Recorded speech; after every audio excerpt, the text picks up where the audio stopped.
श्रीमद् भागवत गीता महात्म्य अध्याय 17 श्रद्धात्रय विभाग योग श्रद्धा के 3 प्रकार का विवेचन। श्लोक संख्या 28 श्लोक 1 अर्जुन उवाच ये शास्त्र विधिमुत्सृज्य यजन्ते श्रद्धयान्विताः तेषा निष्ठा तुका कृष्ण सत्वमाहो रजस्तमः। हिंदी भावार्थ।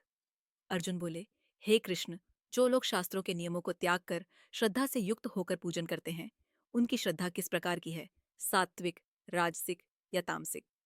श्लोक 2 श्री भगवान उवाच त्रिविधा भवति श्रद्धा देहिनां सा स्वभावजा। सात्विकी राजसी चैव तामसी चेतितां शृणु।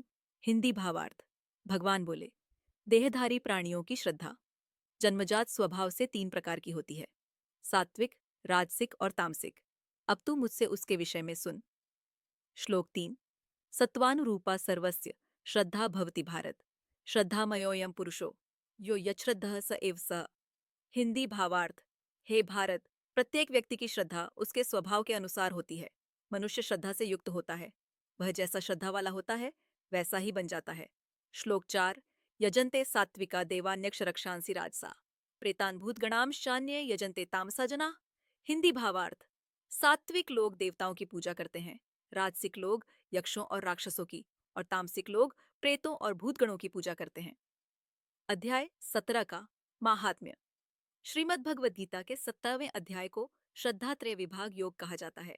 इसमें भगवान श्री कृष्ण ने अर्जुन को श्रद्धा के 3 प्रकारों सात्विक, राजसिक और तामसिक का विवेचन करते हुए यह बताया है कि प्रत्येक मनुष्य की श्रद्धा उसके स्वभाव पर निर्भर करती है। इस अध्याय में व्रत, तप, दान और आहार की शुद्धता पर भी विस्तार से प्रकाश डाला गया है। महात्म्य कथा सारांश। स्कंद पुराण में वर्णित महात्म्य कथा के अनुसार एक बार नारद जी ने भगवान विष्णु से पूछा, हे प्रभु, गीता के 17वें अध्याय का पाठ करने से क्या फल प्राप्त होता है। भगवान विष्णु बोले, हे नारद, जो भक्त सच्ची श्रद्धा से इस अध्याय का नित्य पाठ करता है वह 3 प्रकार की विकृत श्रद्धा को पार कर परम श्रद्धामयी भक्ति प्राप्त करता है।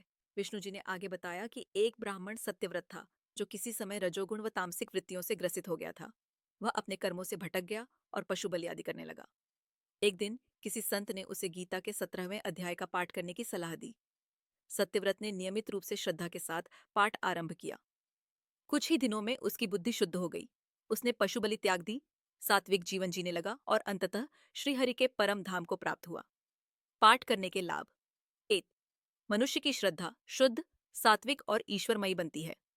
2 तप, दान, यज्ञ और आहार शुद्ध होते हैं। रजोगुण व तमोगुण से मुक्ति मिलती है। 4 संकल्पों में दृढ़ता आती है। 5 ईश्वर प्राप्ति की ओर प्रगति होती है। सारगर्भित श्लोक। उदाहरण, श्रद्धया युक्तः तप्तं तपस्तत् त्रिविधं नरः अफलाकांक्षिभिर्युक्तः सात्विकं परिचक्षते।